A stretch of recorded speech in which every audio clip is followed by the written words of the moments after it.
This is the Prudential Halftime Report, brought to you by the Prudential. Peace of mind. It comes with every piece of the rock.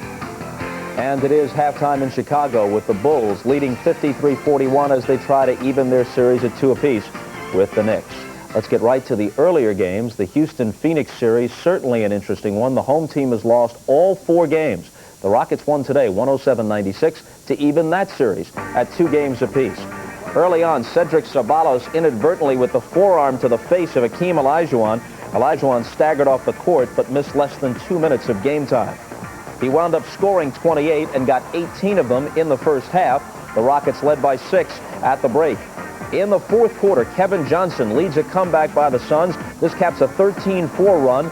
Yes, and he's fouled on the play, 3-point play, and they're within 3 with about 5 minutes left. The Phoenix bench pumped up, but Olajuwon rises to the occasion. He rejects Barkley here. Barkley hit just 7 of 21, had 19 points. Play of the game comes late. KJ on the drive slams over Olajuwon. Reason to celebrate. He had 38, but it wasn't enough.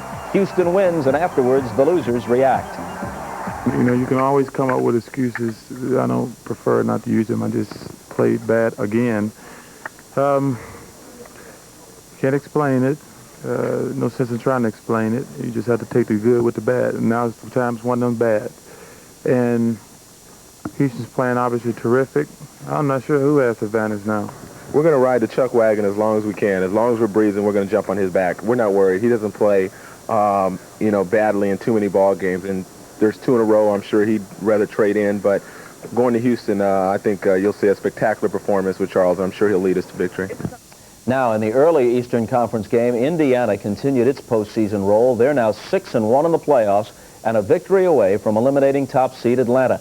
Danny Manning had 35 for the Hawks, but Reggie Miller led the Pacers with 25. We knew both teams were going to be kind of tired playing a back-to-back game, especially in a playoff series. You know how much energy goes into playoff games, so we knew we were going to have to suck it up. We got into foul trouble early. We went to a 3-guard lineup, and I think that was very beneficial for us. An additional note out of that game, Kevin Willis suffered a hyperextended right knee for Atlanta. He'll receive treatment tomorrow and says he will go in Game 5 Tuesday night at the Omni. One other piece of NBA news, the new Toronto franchise revealed its team name and unveiled its logo today. Steven Spielberg would no doubt approve of the Jurassic Park-inspired choice. Take a look. Ladies and gentlemen, the Raptors are born.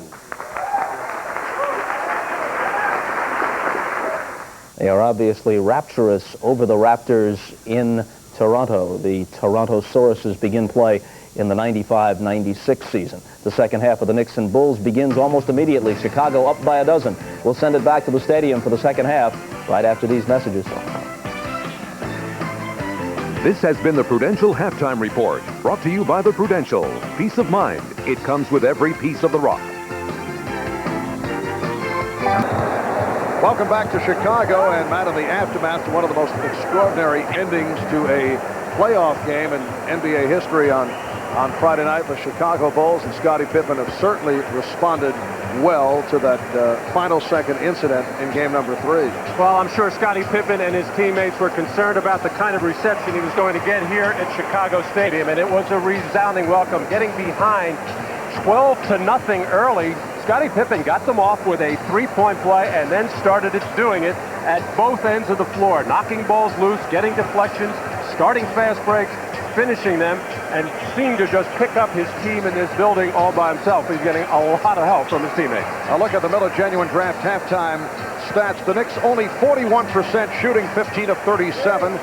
The Bulls at 21 of 45 for the 47%, and Pippen is with the high score, 5 of 9 for his 14. Turnovers have killed the Knicks. 15 turnovers committed in the first half. The Bulls with only 4. John Starks with 4 turnovers. Back with the second half in a moment.